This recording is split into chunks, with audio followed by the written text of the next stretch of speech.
Good evening. I'm Brigadier Advitya Madan. Today, let's analyze the comprehensive plan to end the Gaza conflict. Now, Trump has given just 3 to 4 days to Hamas to review the plan. The clock has already started. Let's discuss what the plan is all about. The plan says that Hamas will surrender and disarm. All those who surrender will be given a safe passage to wherever they want to go. It could be Egypt, Jordan, Qatar, or Iran. Those Hamas who commit to peaceful existence and decommission their weapons will be given amnesty. There will be an international stabilization force formed by USA and 8 Arab and Muslim nations. This will be deployed immediately in Gaza. This international stabilization force will support the selected Palestinian police force in Gaza. Its main task will be to prevent flow of arms and ammunition into Gaza and also ensure the flow of humanitarian aid and supplies into Gaza required for reconstruction. This is very clear in this plan that Israel will not occupy Gaza. Israeli defense forces will withdraw in a phased manner as the international stabilization force starts gaining control over the situation, ensuring complete demilitarization of the area. And also, the important clause is that the phased withdrawal of Israeli defense forces will have to be jointly approved by the International Stabilization Force, the USA, and all the 8 Muslim nations.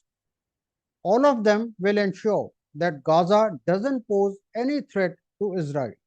However, the Israeli Defense Forces still will maintain a security perimeter presence, or in other words, a buffer zone. Now, this could be a contentious issue with the Hamas. In the next stage, the Gaza will be governed by a temporary transitional establishment manned by qualified Palestinian and international technocrats who are apolitical. It will be responsible for day-to-day running of public services and the municipalities of Gaza. This temporary transitional governance will be supervised by a body known as the Board of Peace. This Board of Peace will be headed by none else than Trump, with members from 8 countries, and will be responsible for the reconstruction of the Gaza Strip. This body will also include UK's ex-Prime Minister Tony Blair. Now, his selection has raised several eyebrows as he had a major role in manufacturing evidence of presence of weapons of mass destruction during the Iraq War of 2003. And now his consultancy firm will be responsible for reconstruction plans in Gaza. Simultaneously, the essential services in Gaza will be restored by flow of humanitarian aid, construction of basic infrastructure, water, electricity, sewage, hospitals, removal of rubble, and construction of roads. The entire distribution of relief will be ensured through the United Nations. The start point in this whole process would be that within 72 hours of Israel accepting this deal, all the 48 hostages, 20 alive and 28 dead, will be returned. Israel will release all the 250 Palestinians undergoing life sentence and 1,700 Palestinians who were detained after the 7th October attack. For every dead Israeli hostage, 15 dead bodies of Palestinians will be returned.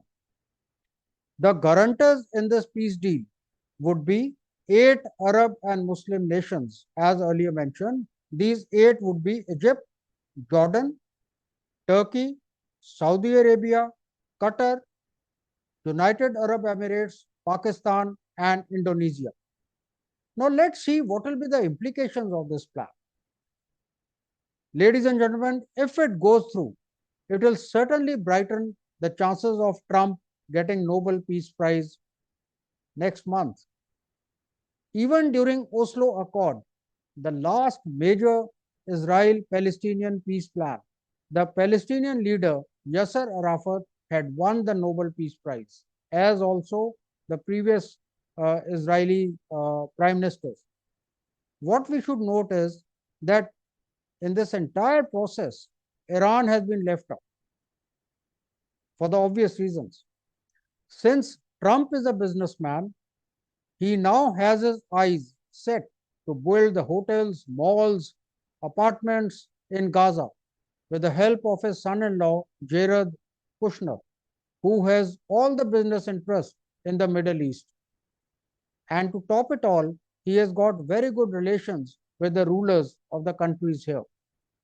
As far as India is concerned, it will be good for the Indian diaspora. There are 18,000 Indians in Israel, 10,000 Indians are living in Iran at the moment, and certainly it will impact a good about 90 lakhs Indians in this entire region.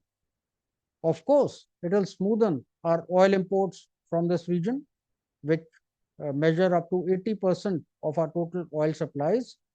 It will also give a boost for the long pending Indian project of India, Middle East, Europe economic corridor.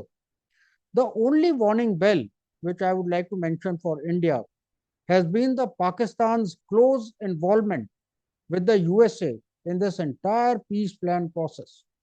It has sent a wrong signals to the global environment. And to make the matters worse, Trump has specifically mentioned that Sharif and Munir were involved in the peace process and they have backed it 100%. Now, this is despite of the turbulence being caused back in Pakistan's population. The positive points in this plan are that Palestinians are not being forced to leave Gaza. Rather, they are being encouraged to stay back. This particular point has kept alive the two-state solution, we must note, which Netanyahu has always opposed. The downside is that Trump has very undiplomatically mentioned, as usual, as is his wont, that should the Hamas don't agree, then Netanyahu has his full backing and that of USA to finish the job. The two big questions now are whether Hamas will agree to this important clause of disarming, as they are the same Hamas who have ruled this area over last 20 years and they have fought the Israeli Defense Forces tooth and nail. And the second one, will Netanyahu be able to convince his right-wing allies who are part of his coalition for the two-state solution? That is the big question which we'll come to know in the next few days. We will keep tracking for you on this To The Point program. Please do subscribe to the channel. Thank you.